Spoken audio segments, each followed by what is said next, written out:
detective thrill me. Thanks for joining us. We'll go back to the 80s again for a little, I'd say this is an unheralded action film from that period of the 1980s, 1986 to be exact. It's Running Scared. But before we get to that, Jared, you know we've got to talk about what we've been watching, but also dig into some more Tulsa King because we did another 2 eps, correct? Correct. This is, I'm going to kick off with the Tulsa King discussion. 3.5 for both episodes. It got everything, all the pieces are coming together. Everything's starting to kind of fall into place for a bit of a rip-roaring finale. Yes. I thought there was some really good shit in there, especially they kind of humanised Chicky a bit, which I thought was interesting. Yes. But then he turns the screw right at the end of was it the second episode? Yeah, yeah. He turns the screw and you can see, he kind of felt like he'd been, it kind of ties back to Dwight. Yeah, the whole thing you of could see this kind of tension. Yeah. You could see this kind of tension earlier on, but I didn't think it was going to come together as quick as it does. I thought it was going to be like, they were just going to let that simmer for a bit and then come back to it in season or something, later seasons or something like that.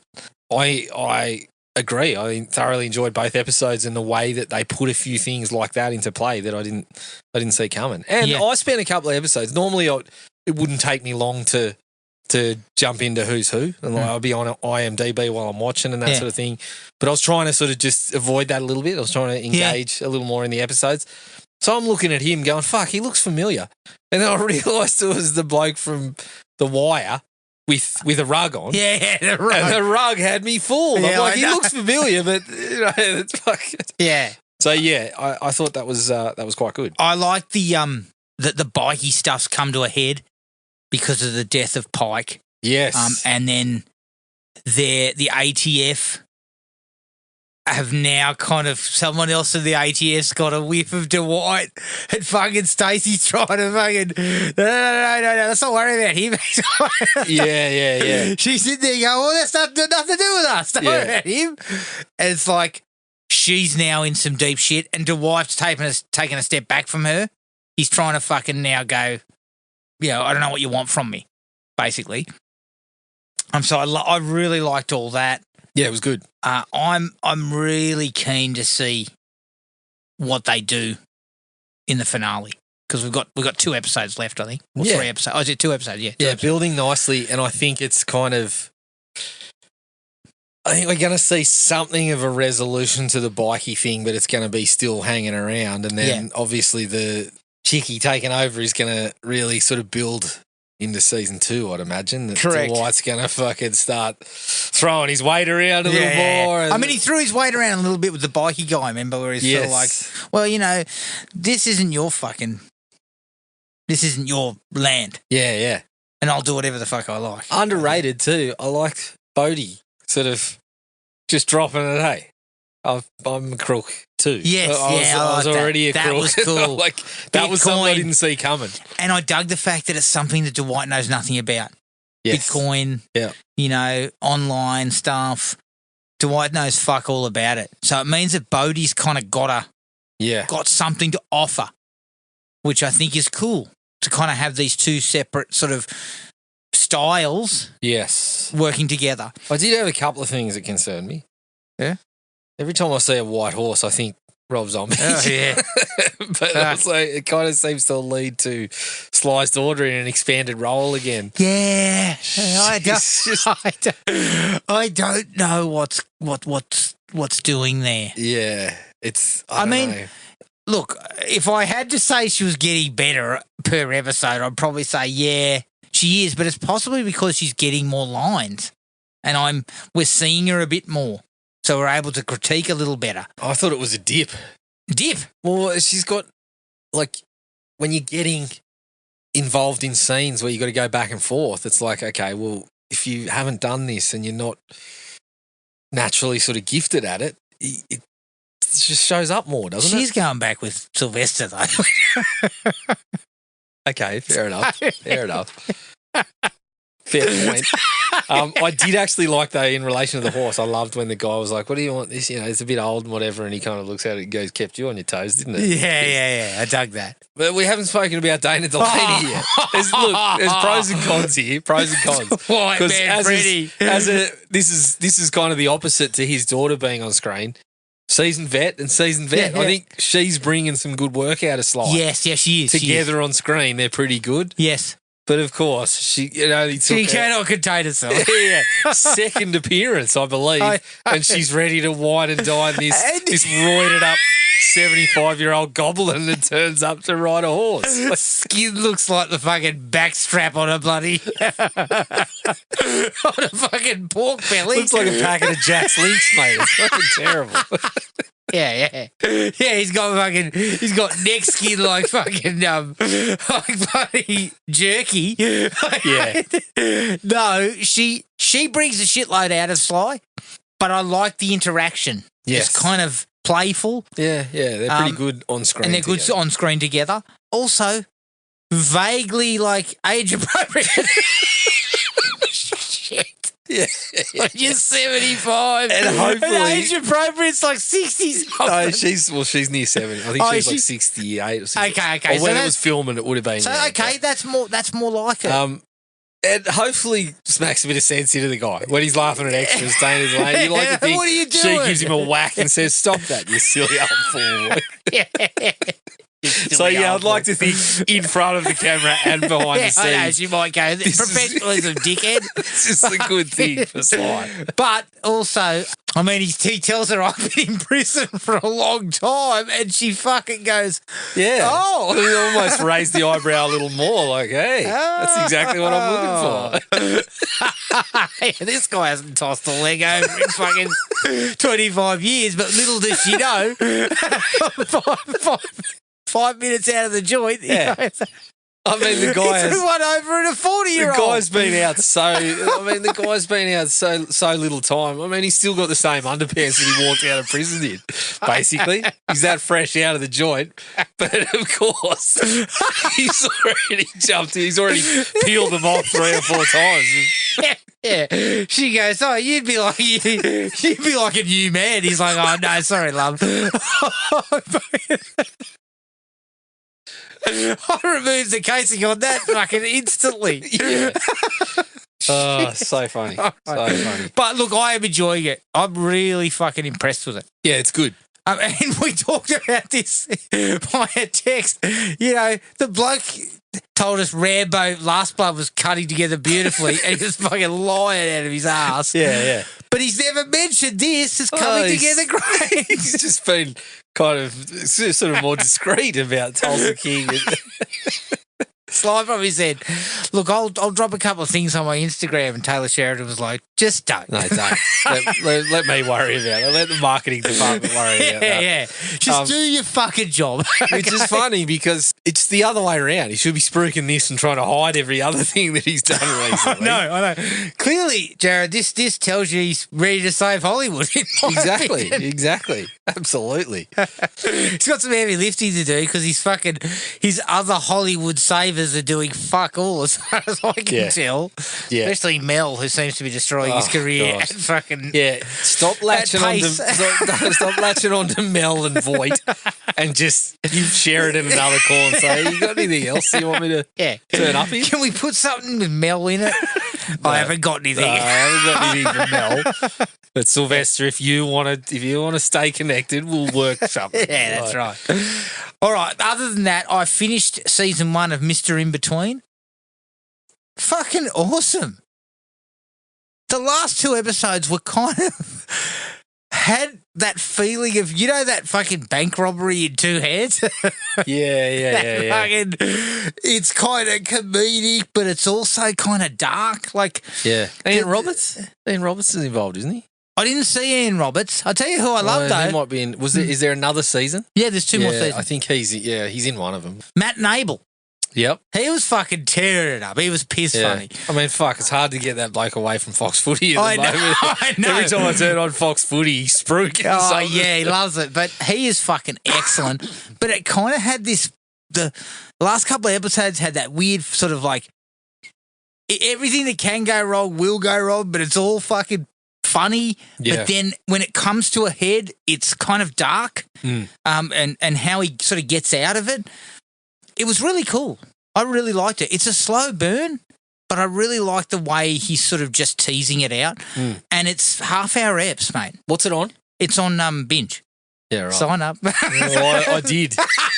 They gave me an offer that was like Good review. 3 months at like 50 plus discount. Oh, no, 50% discount for 3 months.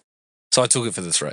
Okay. I've also recently, I put Stan back on for a month because someone in the household wanted to watch the Winter Olympics. Oh, yeah. Cancelled immediately. Straight after. They always ask you, why did you cancel? No. They do their little survey. Why did you cancel? Too expensive, this and that. I was like, can I select multiples? But I selected, watched everything I needed. Yeah, that's perfect. See you later. And the only other thing I watched, Jared, was the new Netflix action film starring Alan Ritchson, War Machine. Yeah, I'll check it out eventually. But look, it's B grade. Yep. It cribs pretty mercilessly from Predator. Yep. But I kind of dug it. I think that they did a pretty decent job. It's silly, but I kind of had some fun with it. Some of the action scenes were well handled. Yeah. Patrick Hughes, I think, has made a couple of big budget, the Hitman's Bodyguard and one of the Expendables pictures. Yep. So he kind of knows his way around the material. The effects are okay. Some of the hoorah kind of, military stuff's a bit over the top. But Richardson's a physical guy, and you'll get that physicality out of him, and it works pretty well. Because of all the working out he does, Adam. Yes, well, that's true. Just that, I've heard. Yeah. But, doesn't have track marks on his backside or anything like that. He's fucking clean. And he's perfectly serviceable. He's a solid action hero. This is his lane. Like, this is a lane you put him in. He's one of those guys where it's like he's perfectly suited for that stuff because he can get a few laughs when needed. He can do a bit of serious work. Yeah. He's fucking huge. Yeah. So, he's solid enough actor. Yeah. But he's also a big presence that you can use. I did actually look up about he did do some motion capture. Oh, okay. I'm almost positive there would have been other stuff included, but he definitely did some motion capture. Yeah. So he's a pretty good, guy for this type of film. And I thought it was okay. It's not going to fucking stretch your brain, and it's certainly not Netflix getting back on top. We'll come back to this. We'll come back to the streaming. This is a discussion we like to touch on occasionally. Okay. Go for it. What did you watch? I also watched a made for streaming. What was it? I watched The Bluff. Oh, yes, which is the Amazon pirate Prime one on Amazon Prime.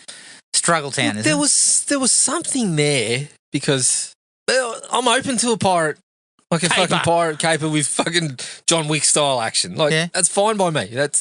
And we had Akko. Akko showed up as a priest. You're pouring in some shit, Akko. Shut your fucking mouth. I think he's in it rather briefly. But there's Tamara and Morrison's in it. Obviously, once I saw them, I'm like, well, it's obviously been shot in the New Zealand, New Zealand, Australia region somewhere. The Ants Pack region or somewhere. The Ants Pack region, of course. I'm not sold on, for someone that's done a lot of work, I'm not sold on Priyanka Chopra as a lead. I just don't. I don't dig her acting. I think she's better when it's more of an ensemble piece, when she's not front and centre. Because she was in that other one, Head of State. Yeah. Where she was better because she wasn't the star. Yeah. I don't know. Kind of in the background. I've just never thought she was a great actress. So, I don't know.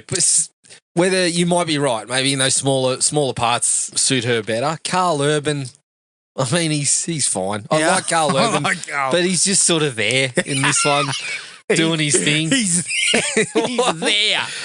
Carl's there. Well, again, we'll come back to it. We'll park it because I didn't have a lot of time for it. I didn't think it was all that good. Okay. So we'll come back to that in the streaming discussion. Everything else I watched, Adam, I went back to Evil Dead 1, Evil Dead 2, and Army of Darkness. Because you went to saw the musical, I saw the musical again. 20 years nearly since I saw it. Yeah. And I considered myself lucky to see it the first time round because it's not something that's widely done. It's not on Broadway. It's off Broadway. It was off Broadway at the time. I think it went Toronto off Broadway, and now it's just kind of one of those things that pops up here and there. Well, this mob just fucking put it on in Australia. They're doing it between Sydney and Melbourne. It's fucking awesome. Yeah. It's a really good show. Yeah. And I sat in the splatter zone this time, so I came out with fucking blood everywhere. I had a poncho, but my face was fucking covered in. I'm pretty sure, like on the sides of the stage, whilst there's a bit of spray coming in the front. It's all coming. I think they had fucking super soakers or something on the side of the stage too, because I got fucking hammered at one point right in the face. I think someone just had a fucking super soaker and just. But how are the films awesome show upon rewatch? I still dig them.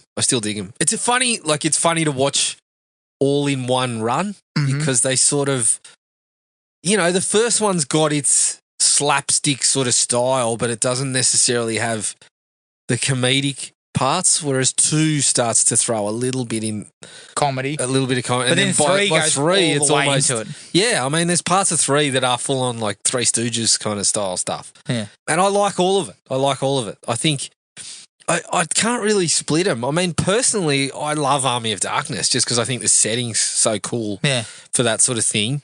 If I'm looking at them straight down the line, I think 2's probably just in front of 1 for me because I think it's just the polish on 2 really works. It really helps. Because it is essentially the original remade, correct?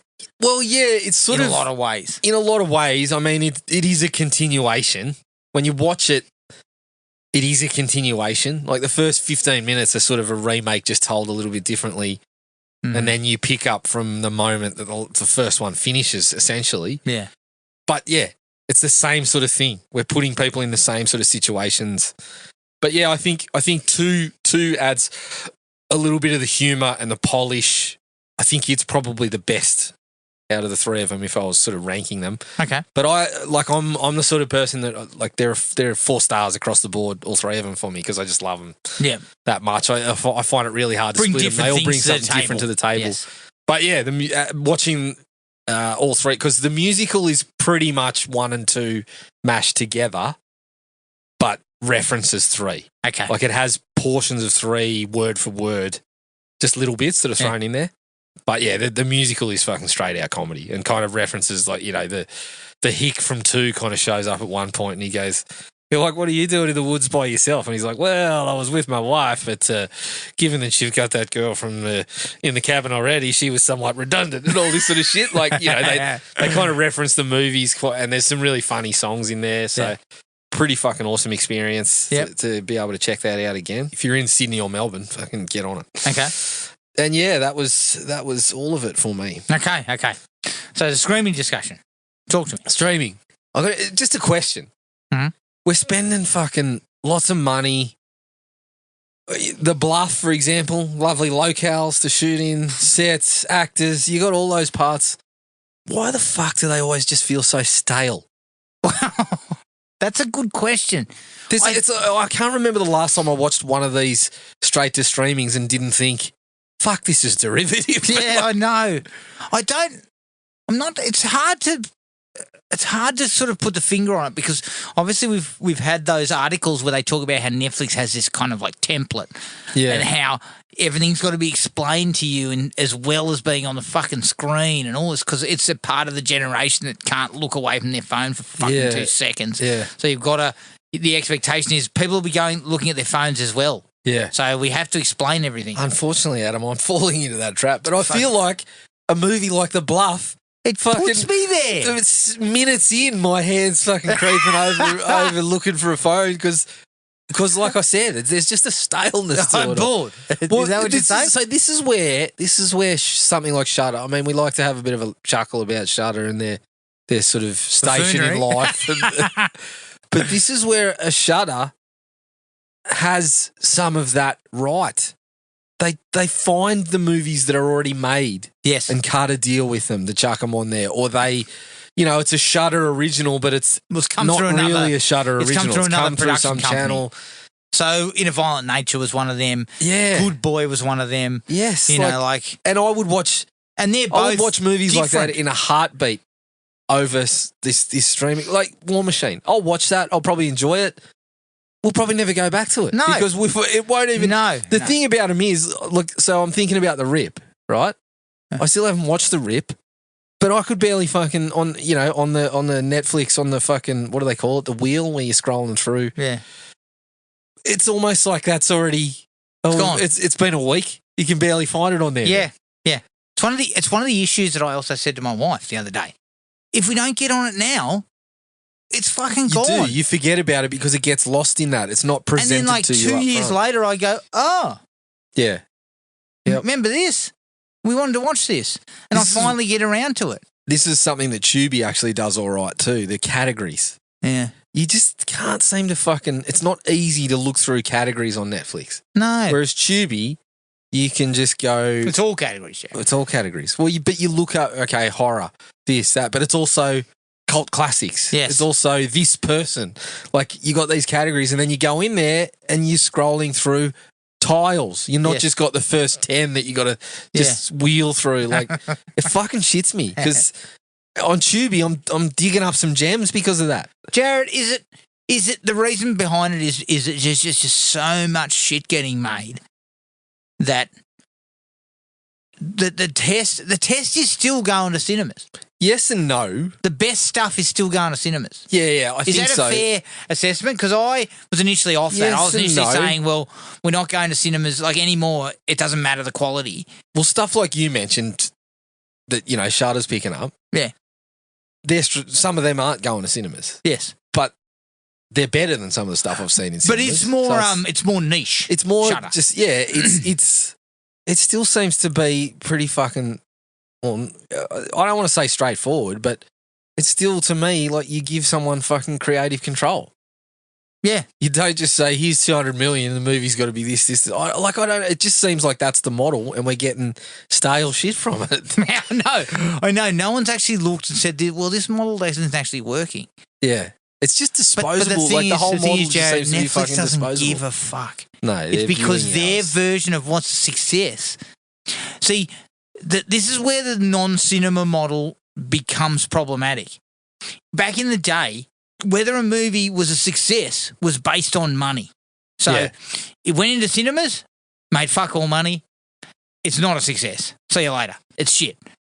Now it's like, well, it doesn't have to be any good because it's about eyeballs and it's about viewing hours. It's got nothing to do with the quality. I remember quite a few years ago we had a kind of discussion and we sort of whipped it into a question like this. If you were a studio and you had this budget, would you give... And at the time, this was the figure that we used, if I recall correctly. 100 million, wasn't it? It was like, I recall having discussions like 20 million. Yeah, okay, You said if you had 20 million, would you make a $20 million movie or would you give 20 filmmakers $1 million and say, make what you want? Not long after that, who made that kind of model, and we're talking smaller figures there, but who made that model a success? Yes. Jason Blum. Yeah. That's exactly what he did. He's like, we keep it small, but we punch out a bunch of different things and you make it how you want to make it. Yeah, exactly. So he made that work. Netflix has got the capacity to say, well, here's our $200 million movie, but here's fucking $10 million movies. But are they doing that, Jared, and we're just not seeing them? No, they're not. They don't seem to be because there's a lot of shit on there. Well, I heard, they're fucking going to Sundance and purchasing movies and things like that, but it just doesn't feel like that's what they're doing. Is there a gap in the quality of filmmaking at the moment? I don't know. Maybe.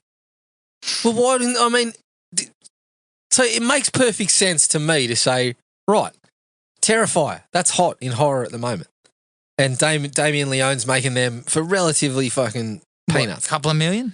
Netflix go to him and say, here's 10 million. You make us whatever the fuck you want. We own the rights to it. Yeah. What do you reckon? Yeah. And he might fucking come to the party. Because he's getting front-end dollars. Correct. So it means, yeah, okay, I'll do that. Plus, he could also push for a deal with them. Or do more of that. I remember Netflix, I think Netflix and Amazon both did it. Remember when they punched out those Halloween ones and it was like Amazon was the most recent one. Here's 4 movies from Blumhouse. Yes. They come out a week apart at Halloween or whatever. Yep. That's not a bad little Like angle. Netflix, that's exactly what Netflix should be doing, right? Because those movies are cheap. Yeah. Like, fuck, I don't know. Maybe I'm just an idiot and I don't get, but like those things, and fucking, I mean, Shudder's just wrapped up Joe Bob Briggs. I'm sure there's a fucking space on Netflix to say we can make this shit cheap, but it fills content hours. Yeah. And there's a small portion of people that are going to lap that shit up. Yeah, look, it's a hard question to answer because there's a multitude of different answers that you could potentially point at and go, well, yes, this is it. Yeah. Because, as I said, I mean, maybe there's some deficiencies filmmaking-wise. Yeah. Just the quality of what people are producing is rubbish. I can't believe that they haven't really whipped together the horror host stuff. Oh, fuck yeah. Because that's your own content.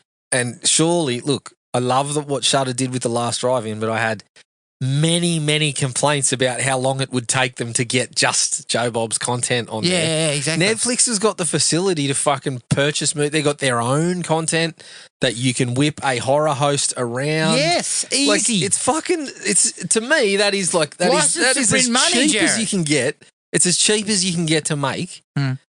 And it's fucking all yours. Like, isn't this what they I thought they were like trying to touch, they're trying to go against like YouTube. Yeah. YouTube's got something for fucking everyone. Yeah.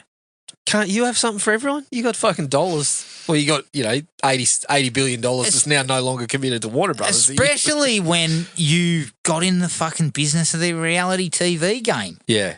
So you can get into that business because I understand. I mean, that stuff is shite. Yeah, but I understand the model because I'm like, well, reality TV is like this kind of salacious crap. Yeah, is fucking very popular. Remember The Floor Is Lava? Yeah, that would have cost them fucking peanuts. Yeah, and we all got hooked on that shit for a couple of weeks. I know. I mean, why, Adam, why am I wasting time watching a full season of The Floor Is Lava? No, nobody knows, Jared. Fucking nobody. But yeah, I always come back to the horror host because I'm like, that's a model. Yeah, it's a little bit of an older model, but there is an age bracket that you're trying to get. It's super cheap. You can get someone to make it themselves. I mean, fuck, WWE, which is tied up with Netflix, has just signed up Danhausen. Now, I don't know if you've seen that guy, but he's kind of like exactly that. He's basically like a comedy wrestler, but he's painted up like a Dracula and he's fucking funny. Yeah. Like you say, let's make a show. Danhausen fucking does the movies. Does film, yeah. There you go. Bang. There's some Netflix content that's right there. There's a cross promotion. And you already got the guy on a contract. You don't probably not even have to pay him anything extra. I don't know, Jared. I don't know. I really don't. But I just know that instead of that, I'm in fucking 2 weeks, I'm going to see there's a Mark Wahlberg or a Jamie Foxx picture. Like, give us a look. that's got a tagline that sounds like 15 other movies I've already seen in the last 2 years. And then we're going to be like, oh, okay. And then I'll go, if I get fooled, because I have passed a few of them. I didn't watch Back in Action.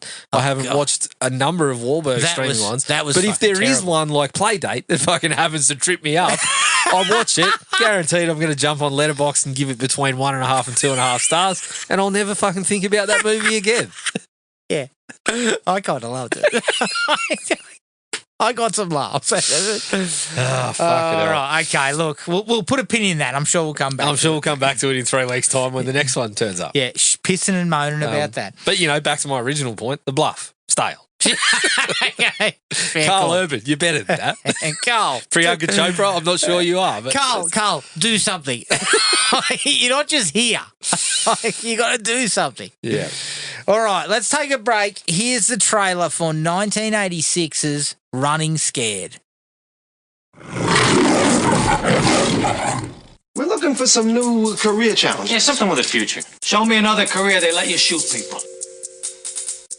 Give us your money. You're mugging us? I don't believe this. You better believe it or you did. Oh, come on, let us keep the driver's licenses and the snapshots. And our badges. I can't believe that you missed all 6 shots. What are you talking about? I hit the windshield 6 times in a row. I'm the one who made him swerve. Oh, you made him swerve? Yes, sir. You always aim low anyway. Oh, good. Nagging me now. Nagging is good. You owe me $10 and I never said anything. You want it now? Yeah, I want it now. Did I come at a bad time? Follow that car.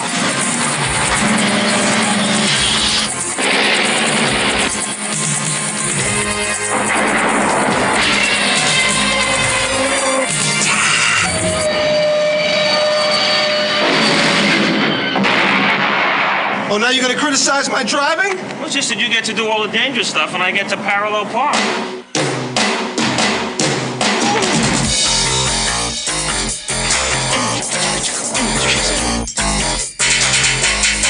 I love this job.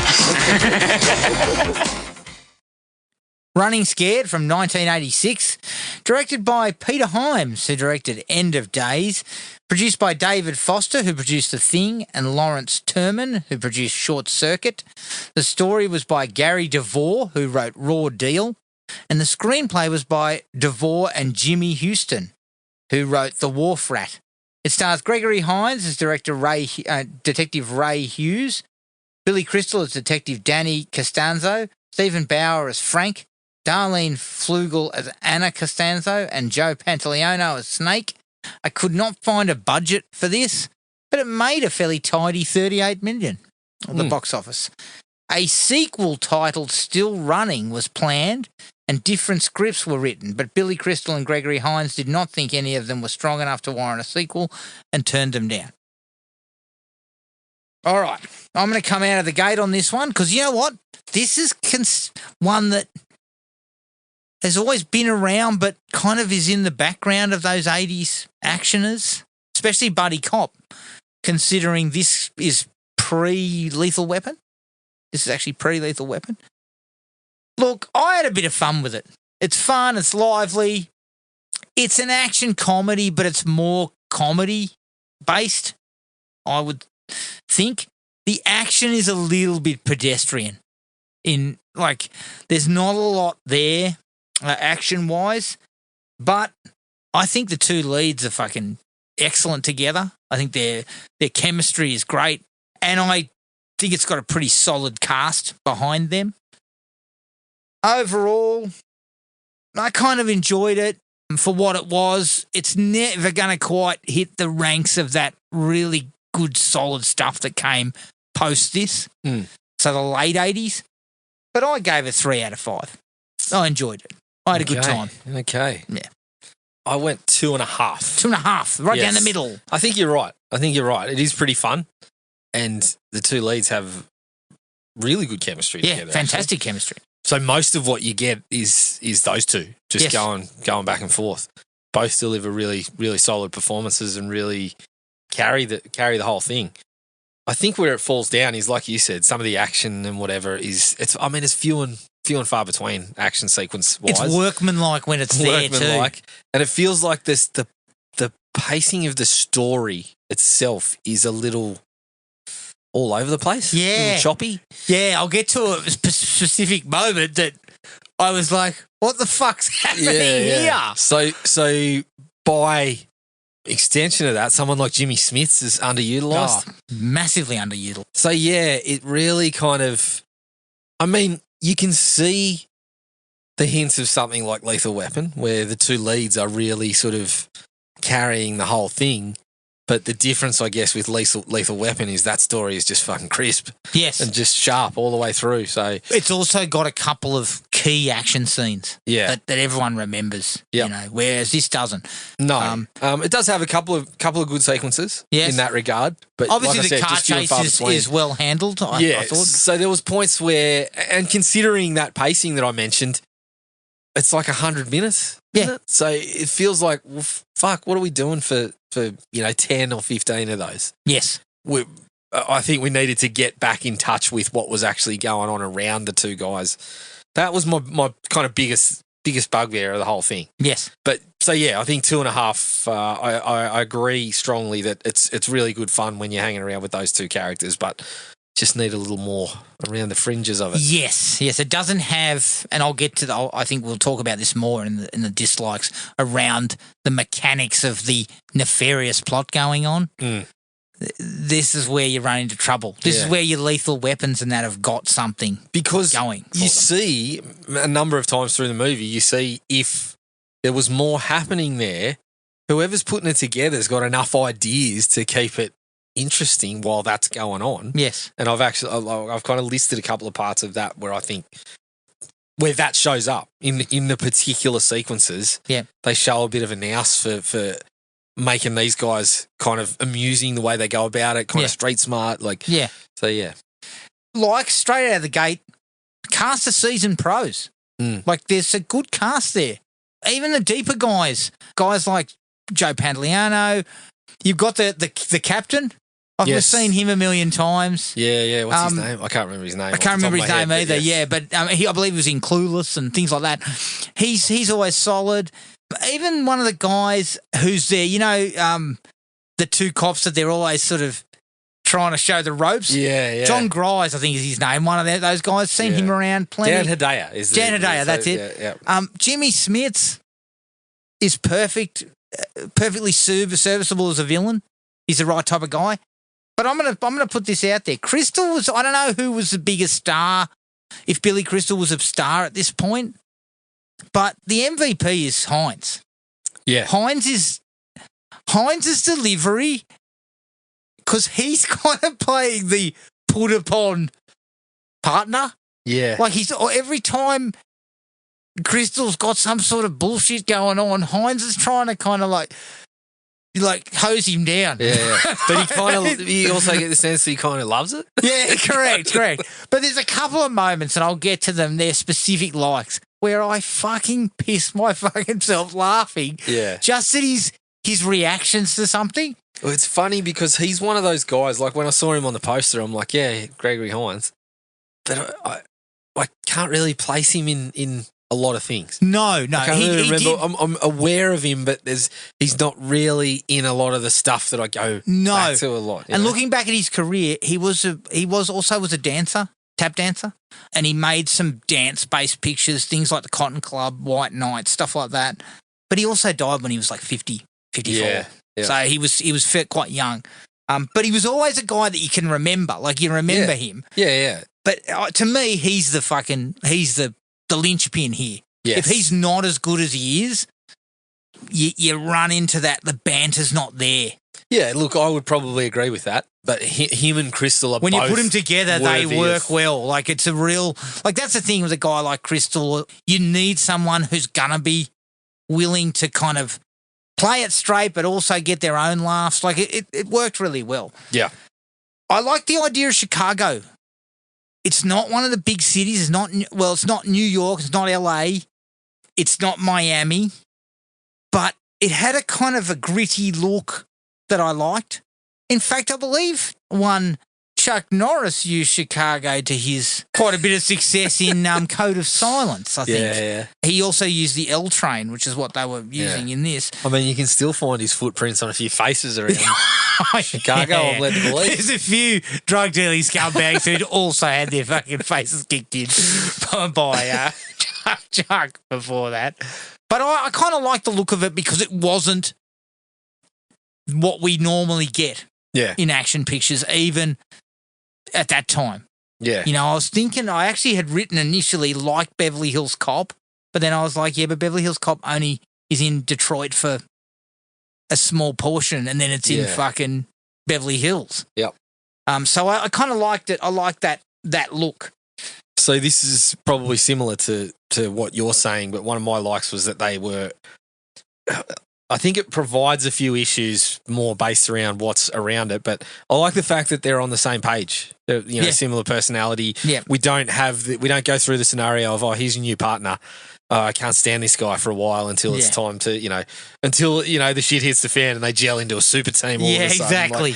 They're already there when we meet them. It's more that, they're already solid together. They're already working against the rules together. Yeah. But it kind of facilitates the banter between them, which is great. Yes. And they're already undercover. They're already detectives. Like, it's not like we're coming up through beat cops and things like that. So I like the fact that they're 15 years in the force when we meet them. Yeah. So I dig that. I got my first fucking big laugh when Pantaleone's fucking handcuffed in the back of the cop car, and they come back. He's got a cigar hanging out of his mouth, and he's holding the radio, going, "Captain!" Billy Crystal just punches him in the face. Yeah, doesn't he say he's going to like all cars? There's a spaceship landing on. And he's just whack. Yeah, that was good punches stuff. him in the fucking face. I like that. I actually thought the scenes with Pantoliano were excellent. Like the rapport between the three of them was fucking good. There was a few sequences there that were pretty amusing, and the way that they were sort of trying to crack him for information. Here's the first example where I'm like, whoever was writing this obviously had places to go if the story beats were sound and timed really well. The part where, they get down to the fucking neighbourhood hooligans that are playing basketball and they're like, attention everybody, you're now all in the neighbourhood watch because Snake needs your help. He's got $50,000. $50,000 in small bills that needs to be fucking taken care of. I thought that was this is exactly what you want from this kind of stuff. Yes. If there was more scenarios that they were put in that required this sort of shit, we would have been on some real solid footing. Yes, agreed. It's kind of like there are just those moments there, but they don't go far enough. No. And as we'll point out, I think when we get to the dislikes, that's kind of where it falls down. Yeah, it doesn't commit fully to some of the things that I think would have really let it roll. Yeah. Well, it's sort of like I was saying. It's. I think there's about 20 odd minutes when Pantoliano's in the mix. Yeah. And that's really good stuff to watch. But while that 20 minutes is going on, nothing is developing in the story. No, absolutely nothing. All it is the 50K. Yeah. That's it. Yeah. And then we don't... Well, we get the info about the cop and then them trying to sort of crack him a little bit. But you could really do that very quickly. You could do it in 10 or 5. I kind of dug them getting held up in the alley. Yeah. And they're fast talking, the two of them. They're both fucking talking at the same time. Yeah. And Billy Crystal's doing the Miranda rights, but it's talking about how you'll receive a certain beverage when you're at Gregory Hines is going, they've pointed guns at us. Can we shoot them? Yeah. And I also like the at the same time when he's like, give us your wallets or whatever, and Hines is holding out the briefcase. And Pantoliano's going, hey, it's my money. And then they shoot the car and that, and then they're fucking arguing over who fired, who managed to hit the vehicle and shit. Yeah. So I kind of dug that again. That's where the banter, you feel like there's probably a little bit of that's been just improvised. Yes. Like they're just on set sort of playing, and I think some of it works really well. Yeah. In a similar vein, when they turn up and find the body, and Billy Crystal sees the traffic cop, he goes, did you give him a ticket for loitering? There's a couple of those moments. My favourite part of that, the cop gives him an up yours in return. And I'm like, we just don't see enough up yours anymore, do we? Back in the 80s, we were copping up yours pretty regularly. We need to bring it back. I know we do. And I do like that there's that traffic cop, that uniform cop they're always running into. Yeah, well, I think it was him. There's always fucking shit talk getting thrown around. Yeah. And it comes up later in the likes for me, but his fucking reaction to them at one point, I started fucking giggling. But I love when Hines is running interference at the police station. Like Crystal's like, fuck, there's a lawyer here for me, shit. Yeah. So Hines fucks off to the toilet. And he says, Billy Crystal tells the lawyer, better check the ladies. The women's, yeah. And so the guy opens the toilet and here's Hines fucking perched on the sink, and he goes, take another step in and I'll have you for fucking what does he have him for? I'll have you for fucking public indecency. And he goes, well, what are you doing in here? I'm on a stakeout. Yeah. I thought that shit was piss funny. Is that when he also starts when he mentions the last name and he says, you don't look Italian? Yeah. And Hines starts giving him the why not? Paisan. Yeah, he starts fucking going off. I really like that again. It was quite humorous. It was, again, it doesn't bring a lot to the plot, apart from we find out that it's not, someone looking for fucking, like an ex-wife looking for money. It's from his aunt, and it's money that he's been gifted. Mm. But it doesn't bring a lot to the plot, but it just, once again, it just gives you this feeling about these guys. Yeah. I think it's kind of one of these movies where it's really good to be around these guys, but the plot doesn't hold you. That's where it gets let down. This is my favourite bit in the whole movie. When they do a light-up with Snake, yeah. and it's 4 fucking cops in uniform, and Snake on the end, and Billy Crystal's the one doing the identification, and he's here going, yes, that's it. Yeah, that's pretty good. I would fucking pick him anywhere. See, this is where all that stuff really works. So Yeah. if it was latched latched onto like a really tight story. Yes, and a plot that Could kind have of seen had this some being a intricacies. fucking absolute gem. Yes, yes. But I really liked that again. I thought it was fucking very funny.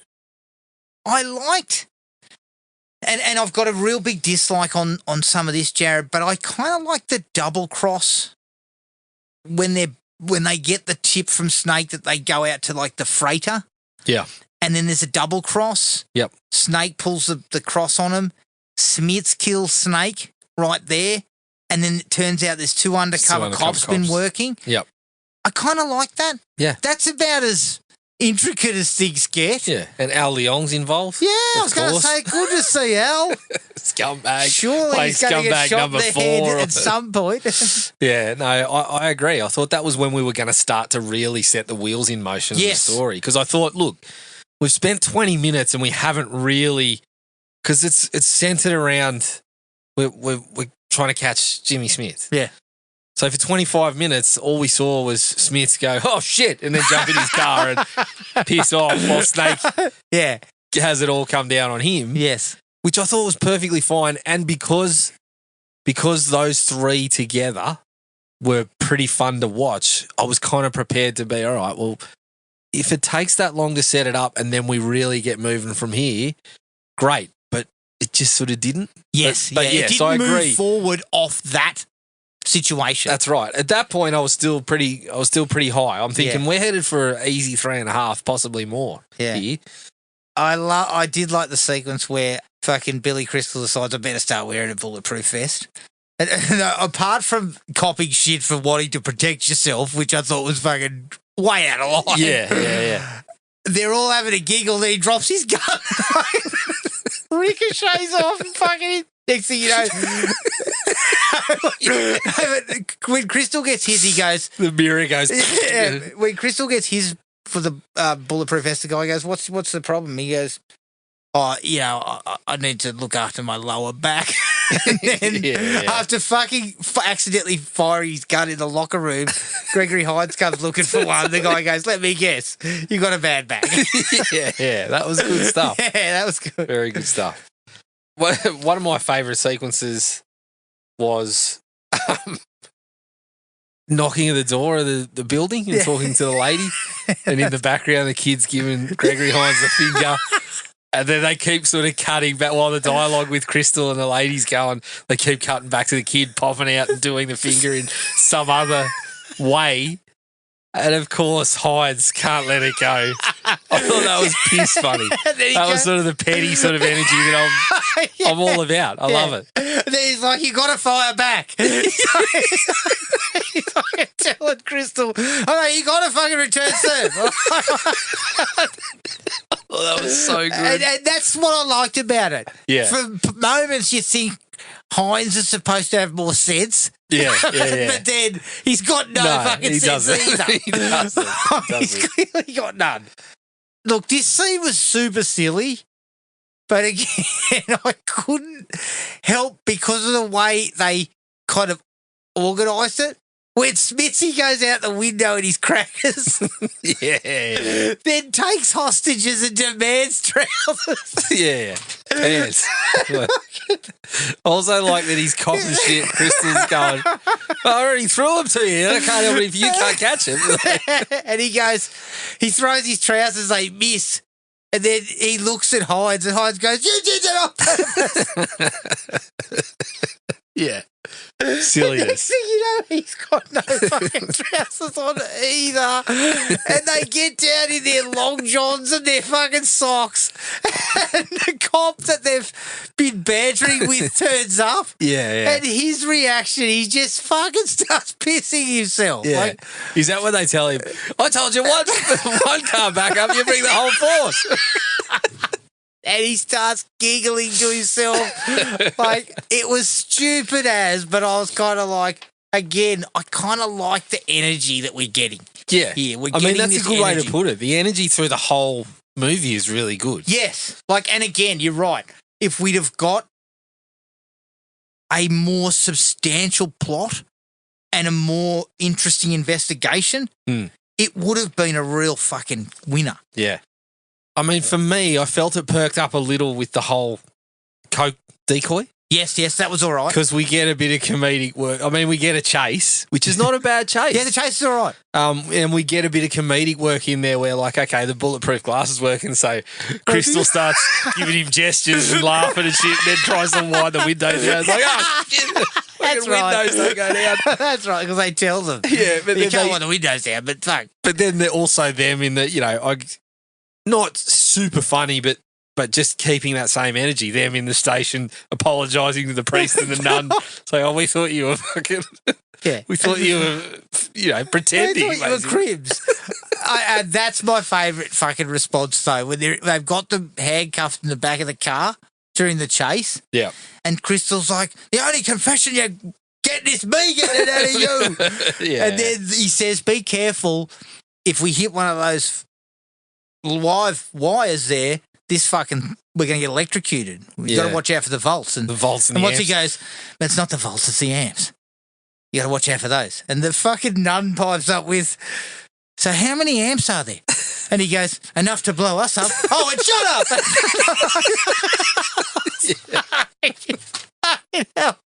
Yeah. Exactly the sort of response you want to go for when you don't know the answer. Exactly. I love it. That's exactly. I mean, I wish I was that sharp with it. And then there's that sequence where he does get shot with the bulletproof vest on. And he's like, I've been shot. And he goes, "If I die, you go to Key West without me." And Hines goes, "All right, I will." "You go without me." Where's my gun? I'm going to shoot you myself. He's like, "You said that I should." Yeah. No, Again, the energy's there. It There's is. fucking heaps of energy from these guys that I really appreciate. Yeah, definitely.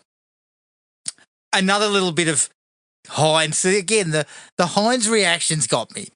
When they have the press conference and he starts going, and the two officers who have, who had done all the work. And Billy Crystal goes, Yeah, put us in front of the media. Yeah, and Hines goes, "I hate that stuff," but he goes, he sort of sharpening himself up a little and bit. gives a little smile like, "Yeah, I love this shit."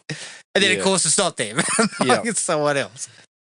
The car chase, I will admit, is pretty solid. They do a lot of like camera work from probably what would have been on the front of a train. Yeah. I'm going to assume. And they actually sort of shoot that pretty well because, when they're both sort of in the tracks, Yes.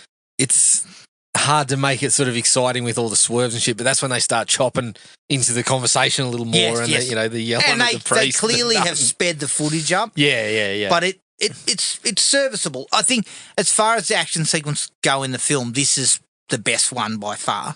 Yeah, it's certainly up there. Yeah. And the last one for me was, I don't mind the finale. Yeah. It's a nice little shootout. It's got a few little things happening. Some stunt work where you've got Hines' character kind of swinging around on the rig. Yeah, well, that's what I kind of like. I mean, you knew it was going to be short. You're looking at the runtime and you're like, well, fuck, she's going to be pretty tight here. Yeah. But they manage a couple of things that make it pretty strong work, really. Like starting with, Hines in the window washing rig. Yeah. Like when he's there, there's got to be a way to get up there. They're like, well, the window washing rig's the only way. And he's like, oh shit! And next thing you know, you see him kind of pull himself up. But as you said, they put a bit of good stunt work in there. Yeah, there's a with nice the guy little sort of rappelling dropping thing on there. The swinging across, and then that one guy runs out of there, and he fucking. Yeah, but then the two glass elevators. Yeah, that was cool. Didn't mind That that. was cool. And the having the jump from one to the other, like I thought that was all pretty solid. Yes, nice way to sort of finish it up. Yep. That was all I had. Yep, same. Dislikes, just workmanlike the action scenes for the most part. Like Peter Hines has probably made better action films. Yeah. Time Cop. He's got a couple Sudden others. Death, didn't he make? Sudden Death. Like, I think he was very capable. This is probably early in his career, maybe. Yeah. And also maybe they forewent action for comedy a little bit more. Yeah. But sort of building on that, one of my particular ones was also the comedy just isn't enough to carry it at times. No. The comedy's solid, but it works best when it's in the midst of some shit going on, like in the car chase or the part where Crystal's telling the hoods there's 50K up here. Like, you know, like that I think is where that work is at its peak. And then when you get a few of those sequences, like, you know, we're in the station and the lawyer comes in, he's in the bathroom. Like, if those are short and sharp, but the story's still moving along, like I said, we're on pretty solid ground. But as it stands, I felt like they relied too much on just the two of them going back and forth. Yes. And you know what? It feels like that's what they were going for, but the story itself just kind of suffered.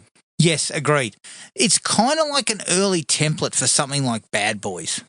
Yeah, well, Bad Boys, that was the first one I thought of when I was like, oh, these guys are in sync with each other. Yes. Maybe like Bad Boys, was there a point where if you're going to rely so much on them being together that you do have to put a wedge somehow? Yeah. You know, very briefly, but just to ramp up some of the dramatics if the story's not fucking all that time. And they never around it. really do that, do they? They don't really go for any kind of dramatic beats until the end, which is not earned, unfortunately. That's right. The drug dealing and guns plot, it's pretty straightforward. It's pretty stock standard. Doesn't really. Would you say boilerplate? It's boilerplate. Like, it's real boilerplate. Yeah. And as detectives, they don't really detect much. Like, it's really just a sequence of, like, we've got an informant and they tell us that this is where fucking Jimmy Smith is hanging out and we go there. Like, it's just that there's not a lot of, like, we investigate something, we find something, we see something that's out of place. We move to that, you know, like, that's right. It's not like that. So no, and it's sort of, I mean, it seems like we're really supposed to fear Jimmy Smith as Gonzalez, but they talk about him a lot. As I said, we see him fucking flee the scene, and it feels like for about the first 45 to 50 minutes of the movie, he's on screen for less than 5. Oh, yeah, for sure. So in fact, I didn't even know, like, I'd forgotten it. Like, I've seen this, I believe, but many, many years ago, and I'd forgotten that Jimmy Smith was even in it. Well, to me, perhaps you needed scenes of just him and Snake somewhere at the start, or you needed come back to some of those. Something that's missing in this film is that classic kind of, and I think Gibbo used to talk about it, the hero qualifier, but the villain qualifier. Yeah. Right. So the villain doing something really nasty to his crew or to someone else. So we know this guy means business. Well, you come back to Bad Boys, don't we see old mate with the beard kill somebody? Yes, he kills Tia Leone's mate over a drug deal. Correct. And so it's like we never see any of that for Smiths. And then when we first see him on screen for an extended stretch, he's running around in his red Rios and we're fucking, we're supposed to take you seriously, Jimmy. Be honest, he's not the only one running around in his crackers. I mean, shouldn't they sort of mention, you know, when he's holding one gun that he's got another one? I know, I'd be like, put away the fucking bazooka in your pants. The signature song, Jared, that opens the film, it's got no heat. Well, Adam, I said my initial thing was this is kind of like Beverly Hills Cop, but I thought this is the heat is off because it's fucking terrible. It's terrible. It's got the synth going, but it's just there's no hook. It's certainly not the heat is on. Well, but you know the other one is people were talking about, the Michael McDonald song in there is great. I don't think it is. I did not think it was great at all. Yeah. Initially, I thought this is cut rate Billy Ocean. This is fucking Billy Puddle. Billy fucking Lake. Billy Stream. Mate, Billy still pulls him in. I got sucked in. I heard you were on your feet fucking swaying. I was on my feet trying to work out how two fucking 50-year-old women were getting thrown out. Which is great. Great time at a Billy Ocean concert. Imagine telling someone the next day. I got tossed at a Billy Ocean concert. I got tossed from a Billy Ocean. Why? I got in a stink with another 50-year-old lady. Yeah. We both... Shit. Over what? Good God. Okay, now this is the bit that, I mean, there's another bit that comes along later on that I've got lots of questions on, but the whole vacation to Key West, what the fuck was happening there? Like, you could have just talked about wanting to retire and move to the Keys. Yeah. And open a bar. That could have been a 2-minute scene, but it's fucking 10 minutes. And it has such randomness of Gregory Hines roller skating in a fucking crop top, and then at one point both of them wearing T-shirts that have got tits on them. Fellas. Like, I think we could possibly have said, no, not this. Yeah. Like, can we cut some of that? I'll wear a shirt that says I was stupid, but I'll yeah, that's pair right. of tits on it. Yeah, I'm with 50-year-old woman who got kicked out of Billy Ocean concert. I'll wear that. Yeah, exactly. But everything jams to a halt. Yeah, it does. The tone just shifts. I mean, so much so that I was like, when I looked back on it, I'm like, they may as well have ended it with them still going to Florida. Because Yeah. otherwise that fucking 10 minutes just looks No so sense. weird. Or 5 to 10 I minutes. thought or I was whatever. watching Weekend at Bernie's.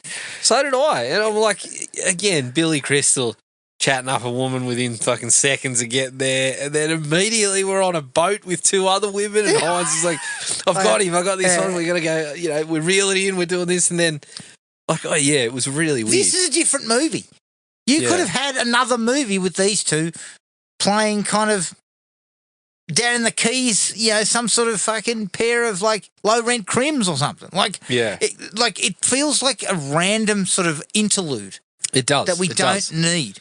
And although it does tie back to the idea that they wanted to retire and they wanted to get a bar and everything, and all that sort of doesn't cut. They end up realizing there's that sequence where they're gearing up for the finale and they're talking about how, oh, fuck, I hate the fucking flies. And he's going, the humidity sucks and all this. Like, they're suddenly talking themselves out of it. Yeah. But you could have had that sequence in like 2 minutes of discussion at the bar. That's right. They also, they cut back to Chicago pretty well. That's the one thing they do well, where you see them two roller on the skating, skates, and then you see 2 other people skating and fucking in the Someone's dreary yelling, Chicago. yeah, and the taxi driver that they're in fucking get the fuck out of the way. Yeah, that was all right. Like, that was okay, but this is that was on the back of an already sluggish start. Yes. As I said, having Joe Pantoliano in there provided some real good work. Yeah. But that was 25 minutes before we even get to Smiths the body of the cop and that and sort of I thing. didn't mind Smiths getting kind of arrested early, but then it segues into this shit in the Keys. Yeah. And I was just like... So by, what, is it? It's kind of like the 50-something minute mark by the time that stuff's all wrapped up. And then we get back and we realise, Smiths has fucking been released. But we've essentially spent 35 of that on stuff that's not really linked to the story all that much. No. It's like when they're trying to crack Joe Pantoliano for information, we're getting tiny little drip feeds through, but it just takes a long time to get anything. Yeah. So we didn't have time to waste in Florida. It's just... get business appropriate attire back on. Yeah. Get rid of those T-shirts. Guys. And get back into the fucking That's office. the kind of thing that this day and age you'd get sacked for. Correct. There are pictures online of these idiots with fucking shirts with tits on them. Like, fucking hell. Yeah, fellas. The only comedic bit that I didn't get any laughs out of when Billy Crystal's doing the voice on the phone to Hines' girlfriend. Yes. And Hines seems to have a number of girlfriends. Which was kind of funny. Like that play is exactly like how Lowry and Burnett do things. Are treating those 2 guys. Let's send these 2 idiots off. And same as, Axel Foley with the 2 guys that are tailing him. Yeah. That's exactly that sort of shit. We put these guys onto a fucking false lead. The false lead is the guy that married to he's trying to shack up with his girlfriend, boyfriend, and say, get him out of the scene, jumps back in the sack with her or whatever. Yeah. Like, that should work, but yeah, the voice and whatever just wasn't working. Like, I didn't get much out of that. Crystal and his ex-wife, they try and mine it for like an emotional kind of payoff or a reason why they would take Smiths on again. He kind of holds them for ransom. Yeah, it's always in the background. But it never, it's maybe 3 scenes. Yeah. And there's just no real weight to any of it. No, there's no weight whatsoever. Prior to the finale, I was just like, why do they even have this here? Yeah. I'm like, it's got to come back in some way, but and then, of course, we kidnap her. Oh, okay. That's all we're doing with it. Like, as you said, when you're talking about not earned, that's the fucking definition of it. Yeah, it wasn't earned at all. I mean, they only had one sequence where the two of them were together without other people. Actually, sorry. Well, they had two. They had the one where the lawyer's around and he keeps kind of saying, where's this guy? And Billy Crystal's fobbing him off, and that's where she says, I'm getting married to someone else. Yeah. And then the one in the apartment where she's like, oh, you got to grow up sometime.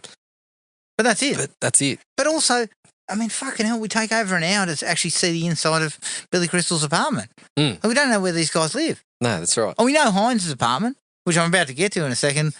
What the fuck does Billy Crystal walk in off? Doesn't live in his garage. No, but what does he walk into later on when he goes to tell him my ex-wife's been kidnapped? Yeah, There's blue lights going. There's fucking weird synth music. No, well, the blue lights were him, were they? Or was it? Or did Hines have the siren on the bike on? Yes, and I'm like, it's like he walked into an orgy.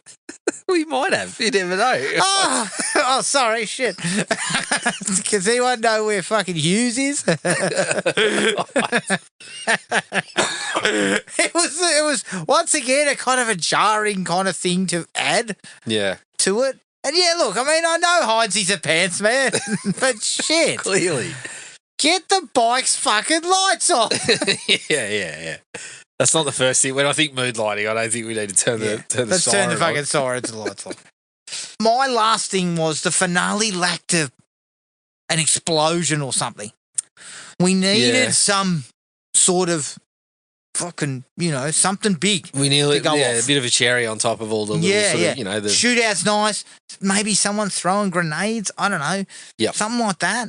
But that could have added a little bit of spice. Yeah, definitely. Because that's what's missing. Like in all those action pictures not really leading up to it.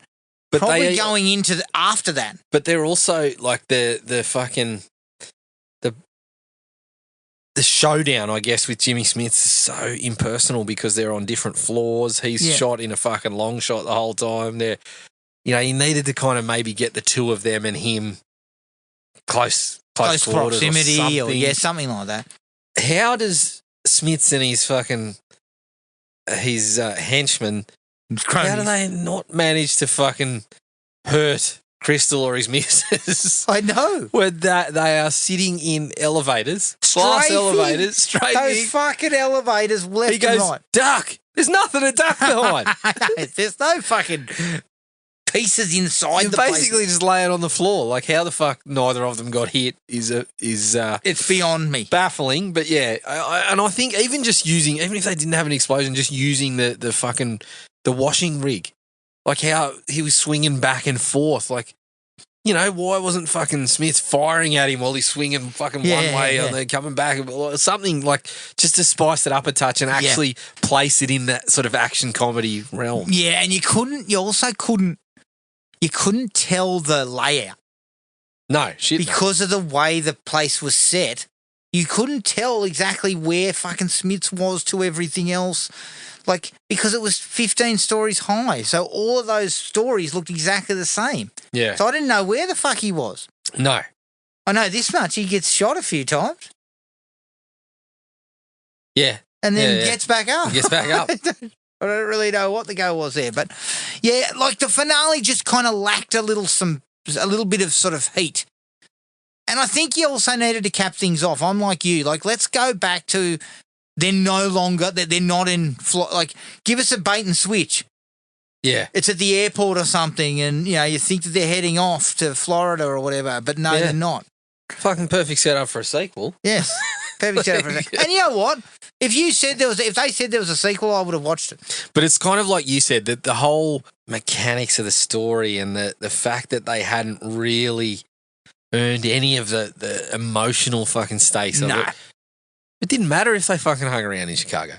Yeah. And it sounded like Billy Crystal's missus was excited about the prospect of going to Florida to run a bar. Yeah. So Well, I would be. I reckon that was the way to go. But that's what I love about those guys. Well, yeah, we're gonna retire and live the good life. You're still running a business, Yeah. guys. Yeah, like, yeah. I mean, it's not fucking. Crystal feet goes, up "Oh, on it's the desk."